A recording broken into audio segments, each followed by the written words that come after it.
नमस्कार विद्यार्थियों, स्वागत है आपका एक बार फिर से हमारे YouTube channel study of maths में। आज के इस वीडियो लेक्चर के अंदर हम सारणिक के उप सारणिक तथा शेखंड यानी मेनस और कोफैक्टर ऑफ ए डिटर्मिनेंट्स यानी कि सारणिक के उप सारणिक और शेखंड को निकालना सीखेंगे। तो उप सारणिक की पहले हम बात करेंगे, सारणिक के उप सारणिक तथा शेखंड, जिसमें मैं पहले बात करता हूँ उप सारणिक। उप सारणिक हमारा किस प्रकार से निकाला जाता है और प्रत्येक एलिमेंट का उप सारणिक किस प्रकार से निकालेंगे और क्या इसकी डेफिनेशन रहेगी। तो यहाँ लिखेंगे, यदि किसी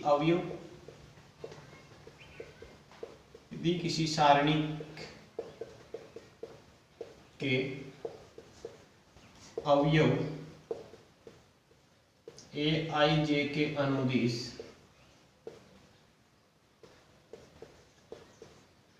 पंक्ति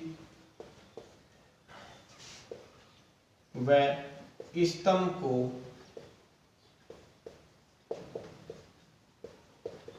हटाने पर प्राप्त शेष सारणिक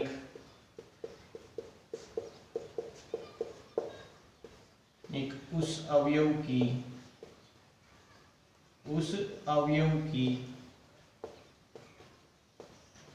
उप सारणिक कहलाती है। उप सारणिक कहलाती है। यदि किसी सारणिक के अवयव ए आई जे के अनुदिश पंक्ति और स्तंभ को हटाने पर जो शेष सारणिक प्राप्त होती है वो उस अवयव की क्या कहलाती है? उप सारणिक कहलाती है। तो इसके अंदर देखिए, अवयव ए आई जे की उप सारणिक, ए आई जे की उप सारणिक को कैपिटल ए आई जे से व्यक्त या निरूपित करते हैं या प्रदर्शित करते हैं। यानी कहने का मतलब यह है, यदि स्मॉल a11 कोई अवयव है तो उसकी उप सारणी को हम कैपिटल A11 से व्यक्त करेंगे। अब इसको हम M11 भी लिख सकते हैं, इसकी जगह MIJ भी यूज कर सकते हैं, कोई दिक्कत नहीं है। तो अब देखिए कि यहाँ एग्जाम्पल में लेता हूँ, कोई मेरे पास में कोई एग्जाम्पल है, कोई सारणिक ले लेता हूँ मैं। तो एक कोई डेल सारणिक है, ये इस प्रकार से 2 1 3 4, ठीक है।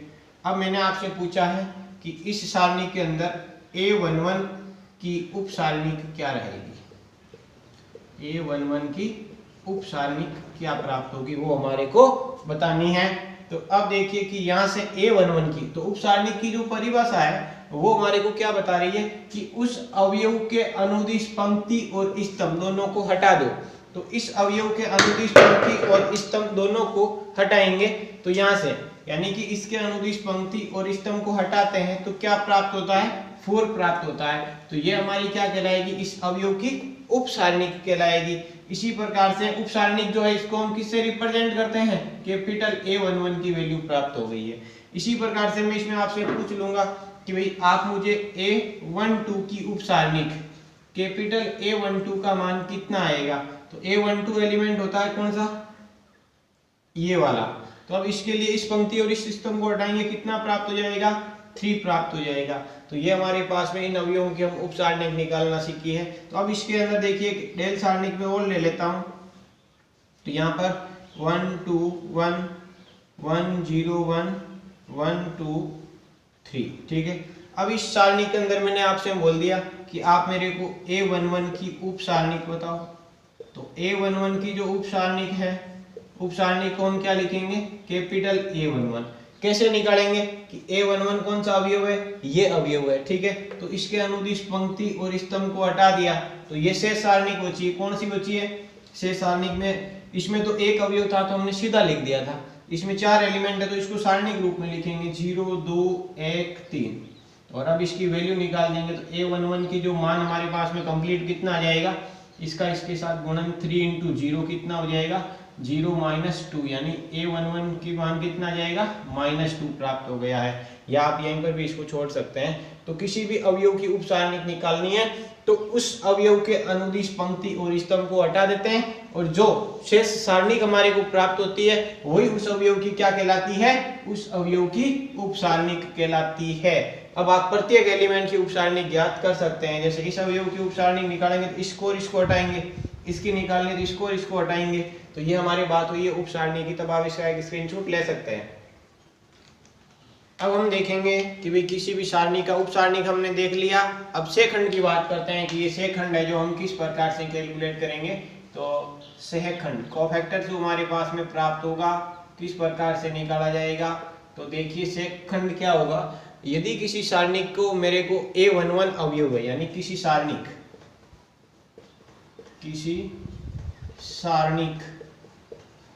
के aij अवयव का सहखंड, यानी इस सारणिक का जो सहखंड है वो हम इस रूप में निकालेंगे कि किसी सारणिक के aij अवयव का सहखंड है वो क्या हो जाएगा। सहखंड को जो हम निरूपित करते हैं तो उसमें हमारे पास में होता है fij यानी factors. fij is equal to क्या हो जाएगा, -1 की power i plus j into उप सारणिक। ये आपको बात ध्यान रखनी है, फॉर्मूला रहेगा हमारे पास में और इसको बिना फॉर्मूले भी हम निकाल सकते हैं, तो वो भी हम आपको बताएंगे। तो अब देखिए कि यहाँ से कि इसके अंदर fij है, तो fij किसको निरूपित कर रहा है, वो एक सेखंड को निरूपित कर रहा है। ठीक है, तो सेखंड निकालने के लिए क्या होगा, -1 की power i plus j into उप सारणिक, यानी उसमें पहले हमारे को उप सारणिक निकालना पड़ेगा। तो अब देखिए यहाँ से हम एक एग्जांपल लेते हैं कि कोई डेल सारणी के मेरे पास में 1 5 3 2। ठीक है, अब इस डेल सारणी का उप सारणिक निकालना पहले और फिर हम क्या निकालेंगे, सेखंड निकालेंगे। तो इसके अंदर हमारे को अलग अलग एलिमेंट का अलग अलग सेखंड निकालना पड़ता है। तो पहले मैं a11 का उप सारणिक निकालता हूं। तो a11 का उप सारणिक क्या प्राप्त होगा, इसके अंदर उप सारणिक को कैपिटल A से निरूपित करते हैं, यहाँ 11 तो यहाँ भी 11। तो देखिए उप सारणिक में अभी हमने देखा था कि उस अवयव के अनुदिश पंक्ति और स्तंभ को हटा दिया जाता है। तो a11 कौन सा अवयव है, ये अवयव है, तो इसके अनुदिश पंक्ति और स्तंभ को हटाया तो क्या बचा, 2 प्राप्त हुआ। तो ये इसका क्या प्राप्त हो गया, उप सारणिक प्राप्त हो गया। ठीक है, अब मैं आपसे इसी में पूछूंगा कि आप मेरे को a12 का उप सारणिक बताओ, a12 का उप सारणिक। तो a12 का उप सारणिक क्या हो जाएगा, कैपिटल A12। ठीक है, तो A12 एलिमेंट कौन सा है, ये वाला। तो इसके अनुदिश पंक्ति को और स्तंभ को हटाया तो कितना प्राप्त हुआ, 3। अब इसी प्रकार से A21 का उप सारणिक क्या प्राप्त हो जाएगा, A21 इज इक्वल टू 5। और A22 एलिमेंट का उप सारणिक क्या प्राप्त होगा हमारे को, A22 जो एलिमेंट है उसका उप सारणिक प्राप्त हो जाएगा 1। ठीक है, तो अब देखिए यहाँ से इसी के अंदर मैं आपसे इसी में पूछ लेता हूं कि आप मेरे को A11 का सेखंड बताओ। क्या बताओ, A11 का सेखंड क्या प्राप्त हो जाएगा, F11, यानी सेखंड को किससे निरूपित करते हैं, कैपिटल F से। Ij का मतलब यहाँ 11 है तो यहाँ पर भी 1 पंक्ति है और 1 भी हमारे पास में स्तंभ है। तो इसका सूत्र हमारे पास में क्या प्राप्त हो रखा है कि F11 इज इक्वल टू क्या हो जाएगा, -1 i प्लस j, i का मान भी 1, j का मान भी 1, तो यहाँ 1 + 1 गुणा उप सारणिक। तो A11 का निकालते हैं तो A11 का उप सारणिक कितना है, तो A11 का जो उप सारणिक है वो है 2, तो यहाँ लिखेंगे 2। तो हमारे पास क्या हो जाएगा, -1 की पावर 2 इंटू में 2, तो मान कितना प्राप्त हो जाएगा, -1 का स्क्वायर करेंगे तो क्या हो जाएगा 1 इंटू 2, अर्थात कहने का मतलब F11 का मान कितना प्राप्त हो गया, 2 प्राप्त हो गया। ठीक है, इसी प्रकार से मैं आपसे पूछ लेता हूं A12 का सेखंड क्या होगा, A12 का सेखंड कैपिटल F12 क्या प्राप्त होगा, तो -1 की पावर क्या हो जाएगी i प्लस j, तो i का मान 1 और j का मान 2 इंटू इसका कैपिटल A21 हमारे पास में क्या है, 1 2 की जो वैल्यू वो कितनी है, 3 है उप सारणिक। तो ये यहाँ पर रखा, तो -1 की पावर कितनी हो जाएगी 3 इंटू 3, माइनस की घात विषम है 3, तो क्या आएगा -1 आएगा, तो यहाँ -1 गुणा 3 कितना हो जाएगा -3, तो ये इसका उपसारणिक यानी शेखंड प्राप्त हो गया F12। तो ऐसे करते करते हम सभी एलिमेंट का शेखंड ज्ञात कर सकते हैं। तो अब देखिए कि यहाँ से हम एक एग्जाम्पल इसमें और लेंगे। जैसे एग्जाम्पल मैंने ले लिया कि डेल सारणिक 3/3 की कोई सारणिक है, 3 1 2 1 1 1 1 0 2, ये कोई सारणिक है। तो अब इस सारणिक के अंदर मैंने आपसे पूछा है कि ये एक हमारा पहला एलिमेंट है, या इसकी जगह आप दूसरा भी कोई सा भी एक एलिमेंट ले सकते हो। मैंने आपसे इस एलिमेंट का पूछ लिया, तो ये एलिमेंट कौन सा है, तीसरी पंक्ति है और दूसरा स्तंभ है, यानी A32 है। तो A32 का पहले क्या निकालेंगे, उपसारणिक निकालेंगे। तो उपसारणिक के लिए क्या हो जाएगा, कैपिटल A32। तो उपसारणिक निकालने के लिए क्या करते हैं, इसको हटा देते हैं। तो क्या 4 एलिमेंट बच गए हमारे पास, 3 1 2 1, ये तो इसका उपसारणिक प्राप्त हो गया। इसकी वैल्यू निकालना चाहते हैं तो कंप्लीट क्या आ जाएगी हमारे पास, इसकी वैल्यू कंप्लीट वैल्यू आ जाएगी 3 - 2, अर्थात कहने का मतलब 1 प्राप्त हो जाएगी। इसी प्रकार से हम इसके अंदर मैं बोल देता हूं, इस 3 2 का आप क्या बताओ मेरे को, शेखंड बताओ। शेखंड क्या हो जाएगा, कैपिटल में F32 इज इक्वल टू क्या होगा कि यहाँ सूत्र हमारा क्या बता रहा है, ये रहा सूत्र, -1 की पावर क्या लगानी है I + j, यानी 3 + 2 डॉट उपसारणिक कितना प्राप्त हुआ 1, यानी -1 की पावर 5 डॉट 1, -1 की पावर है जो क्या है विषम है, तो यहाँ हो जाएगा -1 गुणा 1, कहने का मतलब -1 प्राप्त हो जाएगा इसका एलिमेंट्स। तो अब इसका एक स्क्रीनशॉट ले सकते हैं। इसका एक एग्जांपल और लेके हम देखते हैं। तो हमारे पास में कोई एक डेल सारणिक है, वो ये है कि 4 5 3 1 1 0 1 3 2। तो अब इस उपसारणिक के निकालेंगे इसका अलग अलग अवयव का और शेखंड भी निकालेंगे। तो यदि आप इस फॉर्मूले का प्रयोग नहीं करना चाहते, डायरेक्ट शेखंड निकालना चाहते, तो वो भी हम निकाल सकते हैं। वो किस प्रकार से होगा, देखिए कि पहले A11 का उपसारणिक क्या प्राप्त हो जाएगा हमारे को, कैपिटल A11, इसके अनुदिश पंक्ति और स्तंभ को हटाएंगे तो उपसारणिक क्या बचेगी 1302। इसकी वैल्यू क्या आ जाएगी हमारे पास 2 - 0, अर्थात कहने का मतलब कितना प्राप्त हुआ 2 प्राप्त हो गया। ठीक है, अब इसी प्रकार से A12 का उपसारणिक कैपिटल A12 क्या प्राप्त हो जाएगा इस अवयव का, तो इसको हटाएंगे तो 1102, तो इसकी वैल्यू कितनी प्राप्त हो जाएगी 2 - 0, अर्थात 2 प्राप्त हो गई। इसी प्रकार से इस अवयव के लिए तो 13 का उपसारणिक, तो उपसारणिक के लिए क्या करते हैं, इस पंक्ति और स्तंभ को हटा दिया तो क्या बचा 1113। तो यहां से देखिए 3 - 1, इसकी वैल्यू कितनी आ जाएगी 2 प्राप्त हो जाएगी, 3 - 1 कर दिया। ठीक है, अब मैं इसे पूछ लेता हूँ इस एलिमेंट 21 का उपसारणिक क्या होगा, तो capital A21 is equal to क्या बचेगा, इसको हटाएंगे तो 5 3 3 2। अब इसको सोल्व करेंगे तो हमारे पास आ जाएगा 10 - 9, कितना बचेगा 1। इसी प्रकार से A22 का कैपिटल A22 कितना प्राप्त होगा, इसको हटाएंगे तो ये हमारे पास 4132, तो ये सॉल्यूशन कितना हो जाएगा 8 - 3, तो इसकी वैल्यू है जो वो प्राप्त हो जाएगी 5। तो ये हम इस प्रकार से प्रत्येक एलिमेंट के लिए निकाल सकते हैं। ठीक है, अब देखिए कि यहाँ से जो हम शेखंड निकालेंगे वो किस प्रकार से निकालेंगे, इसके शेखंड। तो शेखंड के लिए एक तो हम इस फॉर्मूले का प्रयोग कर सकते हैं, कैसे कि A11 का शेखंड, A11 का शेखंड क्या हो जाएगा F11 इज इक्वल टू, यहाँ से हम कैसे सोल्व करेंगे कि यहाँ हमारा जो सूत्र होता है वो क्या होता है -1 की पावर I + j, यानी 1 + 1 डॉट उपसारणिक का मान कितना प्राप्त हुआ था 2 प्राप्त हुआ था। तो यहाँ से हो जाएगा -1 का स्क्वायर डॉट 2, यानी कि 1 × 2, इसका मान कितना प्राप्त हो जाएगा 2 प्राप्त हो जाएगा। ठीक है, अब डायरेक्ट कैसे निकालते हैं? तो डायरेक्ट यदि आपको सेकंड निकालना है तो यहाँ निकालेंगे सीधा सेकंड। तो A1 का सेकंड F11 क्या प्राप्त हो जाएगा? उस स्थिति में क्या करना है कि जिस एलिमेंट का आप सेकंड निकालते हो तो उसके ऊपर चिन्ह कौन सा आएगा वो आपको देखना है। जैसे मैं इस एलिमेंट के लिए चेक करना चाहता हूँ 11 के लिए, तो चिन्ह इसके ऊपर कौन सा आता है? प्लस का। ठीक है, तो मैं यहाँ पर पहले प्लस का चिन्ह लगा दूंगा। अब आप इसका उप सारणिक बता दो। इसको हटाया, इसको हटाया, क्या आ जाएगा? 1302 यानी कि प्लस, और यहाँ से हो जाएगा 2 - 0 अर्थात कितना प्राप्त हुआ? 2 प्राप्त हो गया। डायरेक्ट निकाल सकते हो।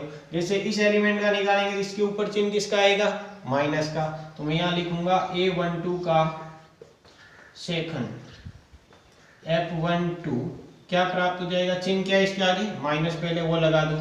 अब क्या देखना है कि सारणी कौन सी बचेगी? इसको काटेंगे, इसको काटेंगे, तो यहाँ हमारे पास क्या बचेगा?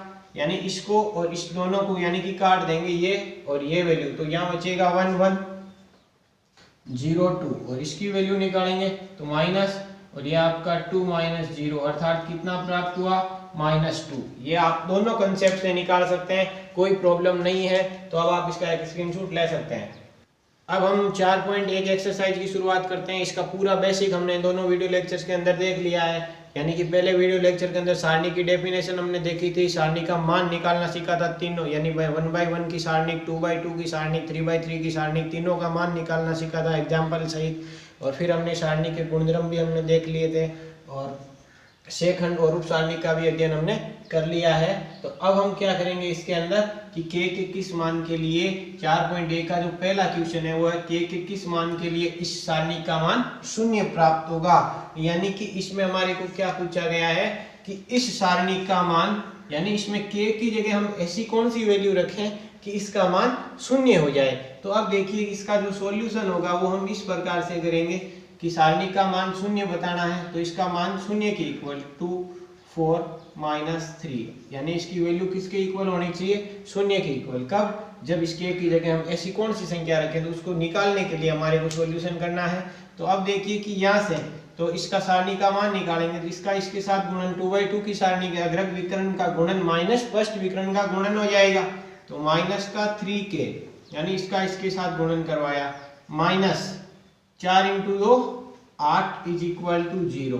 तो ये प्राप्त हो जाएगा माइनस का 3k माइनस k इज 8, और यहाँ से हमारे पास में आ जाएगा -3k = 8, उधर गया प्लस के अंदर, और यहाँ से k की जो वैल्यू है वो हमारे पास में आ जाएगी माइनस का 8/3। तो ये जो हमारे को प्राप्त हुआ है वो k का मान प्राप्त हो गया। यही हमारे को क्वेश्चन में पूछा गया था कि k के किस मान के लिए सारणी का मान 0 होगा। यानी इस k की जगह मैं ये रखूंगा और फिर इस सारणी का मान निकालूंगा तो बिल्कुल इस सारणी की वैल्यू कितनी प्राप्त होगी? 0 प्राप्त होगी। तो ये हमारा पहला क्वेश्चन था, तो आप इसका स्क्रीनशॉट ले सकते हैं। अब हमारा जो दूसरा क्वेश्चन है वो इस प्रकार से है कि यदि ये सारणी है इसकी वैल्यू कितनी है? 0 बता रहा है क्वेश्चन के अंदर, तो इसमें हमारे को x अनुपात यानी x/y की जो वैल्यू है वो हमारे को निकालनी है। तो अब देखिए यहाँ से इसका जो सॉल्यूशन होगा वो हम इस प्रकार से करेंगे कि भाई ये x y 2 4 = 0, यानी सारणी का जो मान है वो 0 के इक्वल है। तो 2/2 की सारणी के तो इसकी वैल्यू हम कैसे निकालते हैं? अग्रक विकर्ण का गुणन माइनस फर्स्ट विकर्ण के गुणन। तो हम इसका इसके साथ गुणन करवाएंगे, 4x - 2y = 0। हमारे को x अनुपात y चाहिए, तो इस स्थिति में हम क्या करेंगे यहाँ से कि भाई 4x = क्या हो जाएगा? 2y। ठीक है, उधर सेंड किया, और यहाँ से मैं इसको क्या लिख सकता हूँ? x/y = 2/4, पक्षांतरण कर लिया। तो यहाँ से हमारे पास में क्या प्राप्त हो जाएगा? x/y = 1/2, तो अर्थात x/y = 1/2, यानी x और y का जो अनुपात है वो 1/2 हमारे को प्राप्त हो गया है। कुछ भी नहीं किया, इसकी वैल्यू 0 दे रखी थी तो इसका मान निकाला और -0 लेके हम चले और यहाँ से सोल्व किया तो अनुपात चाहिए, तो ये बटे में थे और यहाँ से इसका अनुपात का मान 1/2 प्राप्त हो गया। तो ये आप इसका स्क्रीनशॉट ले सकते हैं। अब जो तीसरा क्वेश्चन है वो हमारा इस प्रकार से है कि यदि इस सारणी की वैल्यू है 4 और इस सारणी की वैल्यू है 7, तो इसमें x और y आया हुआ है, तो दोनों की अलग अलग वैल्यू है वो कितनी हमारे को प्राप्त होगी। x और y में यहाँ एक रिलेशन दिया हुआ है, यहाँ x और y में एक रिलेशन दिया हुआ है, यानी कि दो चर राशियां, दो रिलेशन है, तो हम x और y का मान निकाल सकते हैं। तो कैसे निकालेंगे, इधर देखिए यहाँ हमारे पास में पहला जो रिलेशन है वो क्या दिया गया है, इसके अंदर गिवन दैट्स दिया है कि 2 3y x is equal to 4 है। तो इस सारणी की वैल्यू निकालेंगे, इस सारणी की वैल्यू किसके इक्वल है, 4 के इक्वल है, तो ये प्राप्त हो जाएगा 2x minus 3y is equal to 4। इस सारणी का मान निकाला अग्रक विकर्ण माइनस फर्स्ट विकर्ण करके, और इसको मैं डाल देता हूँ इक्वेशन नंबर फर्स्ट। अब देखिए सेकंड सारणी क्या है, वो दे रखी है x 4 y 2 is equal to 7। तो इस सारणी की भी वैल्यू निकालेंगे, तो 2x minus 4y is equal to 7 dot dot dot equation number second. ठीक है, अब देखिए दो समीकरण हमारे पास में है और दो चर राशि हैं, तो दोनों का मान हम निकाल सकते हैं विलोपन प्रतिस्थापन, जो 10th क्लास में 11th क्लास में आप पढ़ आए हैं उन मेथड के माध्यम से। तो अब देखिए कि यहाँ से मैं क्या करता हूँ, इक्वेशन फर्स्ट यानी समीकरण 1 प्लस 1 माइनस 2 करना पड़ेगा, क्योंकि यहाँ प्लस का 2x है, यहाँ भी प्लस का 2x है, तो यहाँ से क्या सॉल्यूशन प्राप्त होगा कि ये हमारा 2x minus 3y is equal to 4, ये इक्वेशन एज इट इज। अब इसी प्रकार से इसको लिखेंगे 2x minus 4y is equal to 7। अब देखिए समीकरण 1 में से समीकरण 2 को हम घटाते हैं तो इसके अंदर चिन्ह परिवर्तन हो जाएगा, यहाँ ये प्लस का 2x है तो माइनस का, और ये माइनस का तो प्लस का, और ये माइनस का, तो माइनस का 2x प्लस का 2x ये तो कट जाएगा, प्लस का 4 है माइनस का 3 है, तो कितना बचेगा, y बचेगा, यानी प्लस के 4y में से 3y घट जाएंगे तो 1y बचेगा प्लस का, और ये हो जाएगा माइनस का 3 यहाँ पर। तो y की जो वैल्यू है वो कितनी प्राप्त होगी, -3। ये y का मान इन दोनों में से किसी भी एक इक्वेशन में हम रख सकते हैं, तो यहाँ लिखेंगे y का मान समीकरण 1 में रखने पर, y का मान समीकरण 1 में रखने पर, समीकरण 1 में रखोगे तो ये आपका 2x माइनस 3 इंटू वाई की जगह क्या रखना है, माइनस का 3 रखना है, तो ये -3 इज इक्वल टू 4, ये इक्वेशन था, इसमें y की वैल्यू हमने पुट कर दिया, तो 2x माइनस माइनस प्लस का 9 इज इक्वल टू 4, तो 2x इज इक्वल टू हो जाएगा 4 माइनस 9, तो यहाँ से 2x इज इक्वल टू आ जाएगा -5 और x इज इक्वल टू आ जाएगा -5/2, ये x की वैल्यू और ये y की वैल्यू हमारे पास में आ गई है जो हमारे को निकालना था। तो इसमें कुछ भी नहीं किया हमने, ये इसके इक्वल दिया हुआ था तो इस सारणी की वैल्यू निकाल दी, और ये इसके इक्वल था तो इस सारणी की वैल्यू निकाल दी। दो इक्वेशन आ गई, दोनों इक्वेशन को सोल्व किया तो x और y का मान हमारे को प्राप्त हो गया, तो इसका स्क्रीनशॉट ले सकते हैं। अब जो चौथा क्वेश्चन है वो हमारे फर्स्ट क्वेश्चन की तरह है, इसमें भी एक सारणी दे दी है, इसकी वैल्यू 0 के इक्वल हो तो x का मान ज्ञात कीजिए, इसमें एक x आया हुआ है उसकी वैल्यू निकालनी है, और इस सारणी का मान किसके इक्वल है, 0 के इक्वल है। तो अब देखिए क्या सारणी है, x minus 1 x minus 2 x minus 3 is equal to 0। अब 2/2 की सारणी के तो इसकी वैल्यू निकालेंगे, तो अग्रक विकर्ण माइनस फर्स्ट विकर्ण, तो ये हमारा x माइनस 1 का गुणन x माइनस 3 के साथ, इसमें से घटाना किसका है, इसका गुणन x इंटू x माइनस 2 का गुणन, और इक्वल में कितना दिया हुआ है, 0। तो यहाँ देखिए अब हम इसका सॉल्यूशन करेंगे, इसको अंदर गुणा तो ये हो गया x स्क्वायर माइनस का 3x minus x plus 3 minus x square minus minus plus का 2x इज इक्वल टू 0, यानी इनका गुणन करवा लिया। अब देखिए इससे ये हमारा कैंसिल आउट हो रहा है, तो माइनस का 3x माइनस का x तो कितने हो गए, माइनस के 4x प्लस के कितने हैं 2x प्लस का कितना है 3 इज इक्वल टू 0। तो यहाँ से देखिए कितना बचेगा, माइनस का 2x plus 3 is equal to 0, और यहाँ से क्या लिखेंगे minus 2x is equal to -3, और यहाँ से 2x इज इक्वल टू 3, और यहाँ से जो x की वैल्यू है वो प्राप्त हो जाएगी 3/2, यानी ये हमारे पास में x का मान आ जाएगा। बिल्कुल कुछ भी नहीं किया, 2/2 की सारणी थी, इसकी वैल्यू 0 के इक्वल है, तो यहाँ हमने इसका मान निकाला, 0 के इक्वल लेके चले और सरल करते ही x की वैल्यू 3/2 प्राप्त हो गई है।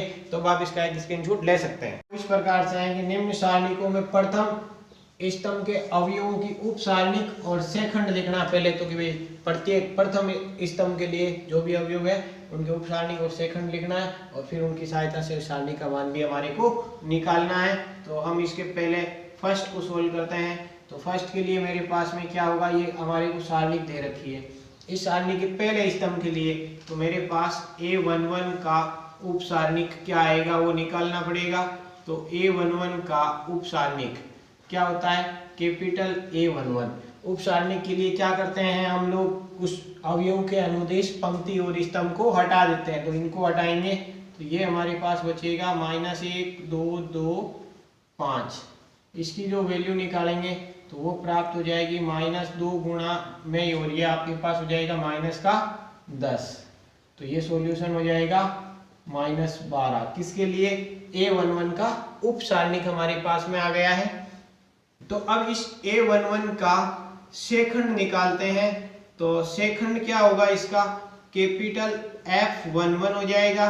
और उसके लिए क्या करते हैं कि उप सारणिक इनटू और इसके ऊपर जो कौन सा चिन्ह है, इस एलिमेंट पर कौन सा चिन्ह आता है हमेशा के लिए A11 है। तो प्लस का इनटू उप सारणिक कितना है -12 इज इक्वल टू प्राप्त हो जाएगा -12। और इसको सेकंड रूप में निकालना चाहो तो ये हो जाएगा F11 इज इक्वल टू -1 की पावर I का मान 1 और J का मान भी 1। तो 1 + 1 डॉट उप सारणिक कितना आया -12। तो ये क्या हो जाएगा -1 का स्क्वायर इंटू -12। तो कितना प्राप्त हो जाएगा ये मान -12। सेम आ रही है वैल्यू, कोई दिक्कत नहीं, कैसे भी निकाल सकते हैं। तो अब इसी प्रकार से अब हमारा सेकंड, पहले स्तंभ की बात कर रहे हैं तो इन अवयवों का निकालना है। तो A21 का उप सारणिक, तो A21 का जो उप सारणिक है वो क्या प्राप्त होगा, A21 का जो उप सारणिक हमारे को निकालना है तो वो हो जाएगा कैपिटल A21। तो यहाँ देखिए इसको हटाएंगे तो ये बचेगा -3 5 2 2 और इसकी जो वैल्यू है वो हम निकालते हैं तो ये हो जाएगा -6 -10 और ये हमारे पास हो जाएगा -16। ठीक है। अब देखिए कि यहाँ से A21 का उप सारणिक आ गया। तो A21 का शेखंड यहाँ मैं डायरेक्ट लिख रहा हूँ, आप इन दोनों मेथड में से किसी का भी यूज कर सकते हैं। तो F21 क्या हो जाएगा, इस एलिमेंट पर चिन्ह किसका आता है हमेशा 2 और 1, योग कितना हुआ 3 क्या है विषम, तो इसके आगे चिन्ह आएगा माइनस का, ये है -16 तो ये प्राप्त हो जाएगा +16। ठीक है। इसी प्रकार से नेक्स्ट एलिमेंट है A31 का शेखंड।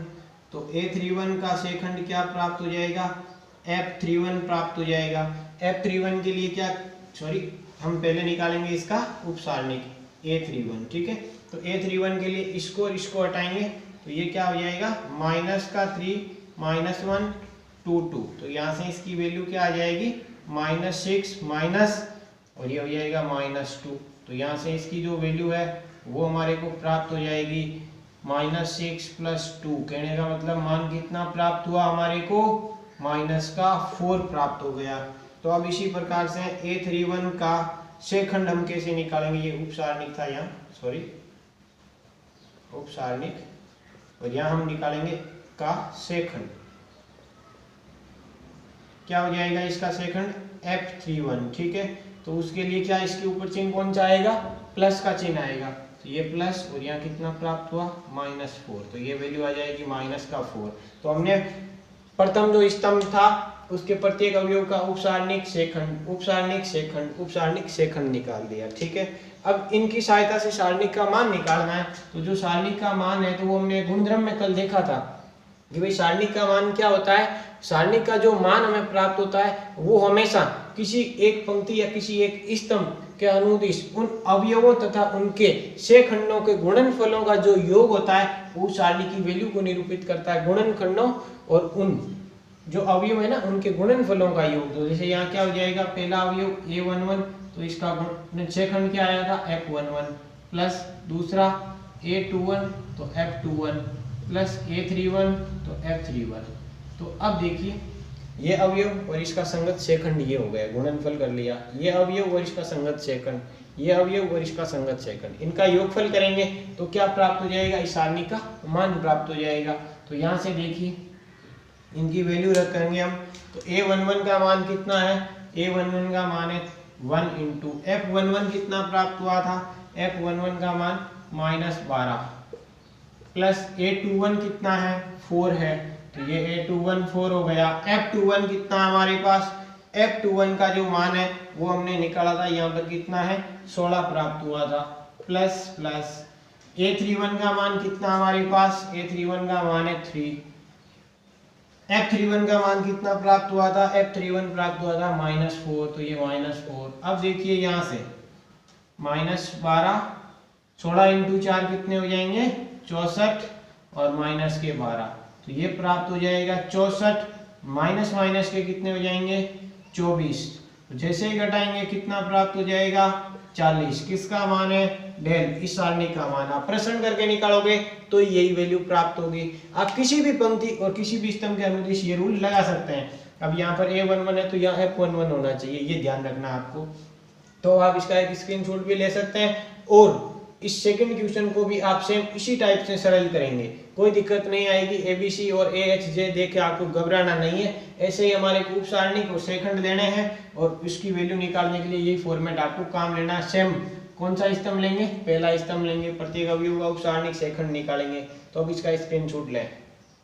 अब हमारा जो 6 क्वेश्चन है वो इस प्रकार से है कि इसके अंदर देखिए कि यहाँ ये सारणी है, इसकी वैल्यू हमारे को निकालनी है। तो इसके लिए हम क्या करेंगे कि सारणी की वैल्यू तो हमने फर्स्ट वीडियो लेक्चर के अंदर देखा था, तो हमेशा ध्यान रखें कि सारणी के अंदर एक विशेष बात आपको नोटिस करनी है कि प्रश्न जब भी आप करते हो तो उस पंक्ति या उस स्तंभ के अनुदिश कीजिए जिसमें शून्यों की संख्या यानी 0 ज्यादा होते हैं, उसके अनुदिश प्रश्न करेंगे तो उसमें हमारे को कैलकुलेशन में समय नहीं लगेगा। तो अब इसमें देखिए R2 जो हमारी पंक्ति है इसके अनुदिश में प्रश्न करूंगा क्योंकि इसमें 2 0 आए हुए हैं और इसका सॉल्यूशन करेंगे तो टाइम नहीं लगेगा। तो अब देखिए R2 के अनुदिश प्रश्न करेंगे तो हमारे को R2 के एलिमेंट्स के ऊपर चिन्ह भी दर्शाने पड़ेंगे। तो यहाँ माइनस का चिन्ह आएगा, यहाँ प्लस का आएगा, यहाँ माइनस का आएगा, एक बार माइनस, एक बार प्लस, एक बार माइनस। तो हमेशा ध्यान रखें ये कौन सा एलिमेंट है, A21 एलिमेंट है यानी कि दूसरी पंक्ति पहला स्तंभ। तो 2 1 योग क्या कितना हुआ 3, 3 क्या होता है विषम, तो यहाँ पर कौन सा चिन्ह आएगा माइनस का, जहां योग विषम वहां माइनस, जहां योग सम वहां प्लस हो जाएगा। तो अब देखिए यहाँ पर R2 के अनुदिश प्रश्न करने पर, R2 के अनुदिश प्रश्न करने पर हम प्रश्न करेंगे तो हमारे पास क्या वैल्यू आएगी। R2 के अनुदिश हम प्रश्न करते हैं तो देखिए इस सारणी का मान डेल का क्या प्राप्त हो जाएगा, माइनस का 5, ये लो 5 तो था, इसके ऊपर चिन्ह किसका है माइनस का, तो यहाँ काटा, यहाँ काटा, -11 1 3 0 प्लस प्लस नेक्स्ट एलिमेंट 0 0 0 के ऊपर चिन्ह प्लस का तो ले लिया। यहाँ से इसको काटेंगे 3 -10 1 0 फिर -0 और यहाँ से देखिए इसको काटेंगे तो हमारे पास क्या बचेगा 3 -10 और यहाँ बचेगा -11 और 3 यानी इसको काटा। तो अब देखिए हमारे को क्या फायदा हुआ 0 के अनुदिश प्रश्न करने का कि इस सारणी की चाहे कुछ भी वैल्यू आएगी 0 से गुणा होने के बाद 0 में कन्वर्ट, और इसकी चाहे कुछ भी वैल्यू आएगी 0 से गुणा होने के बाद 0 से मिल जाएगा। और यहाँ से इन दोनों को सोल्व करने की जरूरत नहीं, डायरेक्ट इसकी वैल्यू निकालते हैं। तो -5 2/2 की सारणी, तो यहाँ 11 को इसके साथ गुणन करवाएंगे तो हो जाएगा 0 और -3 प्लस इसकी वैल्यू 0 और प्लस इसकी भी वैल्यू 0 हो जाएगी। तो यहाँ देखिए कि इसकी वैल्यू हमारे पास कितनी प्राप्त हो जाएगी, माइनस गुणा -3 और -5 कितना हो जाएगा +15। तो ये हमारे पास में क्वेश्चन नंबर 6 था। अब जो हमारा 7वां क्वेश्चन है वो ये बोल रहा है कि सिद्ध कीजिए इस सारणी की वैल्यू ये होनी चाहिए, सिद्ध करके दिखाना है। तो हम इसको सॉल्व करेंगे कि भाई सारणी क्या हमारे पास, सारणी के वो इस प्रकार से दे रखी है 1 a b -a 1 c -b -c 1। तो अब इसकी वैल्यू हम निकालेंगे। तो इसके इधर ध्यान दीजिए आप लोग कि यहाँ हम सारणी का कोई सा भी गुणधर्म है जो फॉलो नहीं हो रहा है, तो इसके लिए हम क्या करते हैं इसके अंदर डायरेक्ट इस सारणी का प्रश्न कर देते हैं। तो यहाँ देखिए R1 के अनुदिश में प्रश्न करूंगा इसका, तो क्या वैल्यू प्राप्त हो जाएगी, किसी के अनुदिश भी प्रश्न कर सकते हैं, कोई प्रॉब्लम नहीं है, किसी भी सारणी में मान बिल्कुल इक्वल आएगा। तो R1 के अनुदिश प्रश्न करेंगे तो यहाँ चिन्ह प्लस का माइनस का प्लस का, ये चिन्ह आपको ध्यान से लेना है प्रश्न करने पर। तो देखिए कि इसकी वैल्यू है वो कितनी प्राप्त हो जाएगी। तो यह आपका 1 और यहाँ पर उप सारणी क्या बचेगी, इसको हटाएंगे 1 -c 1। नेक्स्ट चिन्ह किसका है माइनस का, एलिमेंट क्या है स्मॉल a है। ठीक है, इसको काटेंगे और इसको काटेंगे तो क्या क्या बचेगा हमारे पास, माइनस ए माइनस बी सी और 1, प्लस में नेक्स्ट एलिमेंट है बी और चिन्ह प्लस का था, इसको काटा माइनस ए माइनस बी 1 माइनस सी, इसको सोल्व आउट करेंगे तो 1 का 1 माइनस सूत्र में आता है माइनस सी गुणा माइनस सी, माइनस का सी स्क्वायर तो यहाँ मैंने डायरेक्ट कर दिया प्लस का सी स्क्वायर, ठीक है, माइनस ए इंटू में माइनस का ए और यहाँ माइनस माइनस प्लस में हो जाएगा बी सी गुणन में, प्लस बी इंटू में यहाँ क्या हो जाएगा ए सी माइनस माइनस प्लस और प्लस में हो जाएगा बी। तो अब देखिए यहाँ से क्या सॉल्यूशन बचेगा, अंदर गुणा करवाएंगे तो 1 plus C square minus minus plus का A square minus A B C, गुणन करवा दिया, इसी प्रकार से अंदर करवाएंगे तो A B C plus B square, इससे ये कैंसिल आउट हो गया, क्या बचा 1 plus A square plus B square plus C square जो हमारे को सिद्ध करना था, यानी सारणी का प्रश्न किया, इसके अलावा इसमें हमने कुछ भी नहीं किया। तो वीडियो को ध्यान से देखना है, समझना है, यदि कोई प्रॉब्लम हो तो आप हमें कमेंट करके बता सकते हैं। तो नेक्स्ट वीडियो लेक्चर के अंदर हम 4.2 का अध्ययन करेंगे। धन्यवाद।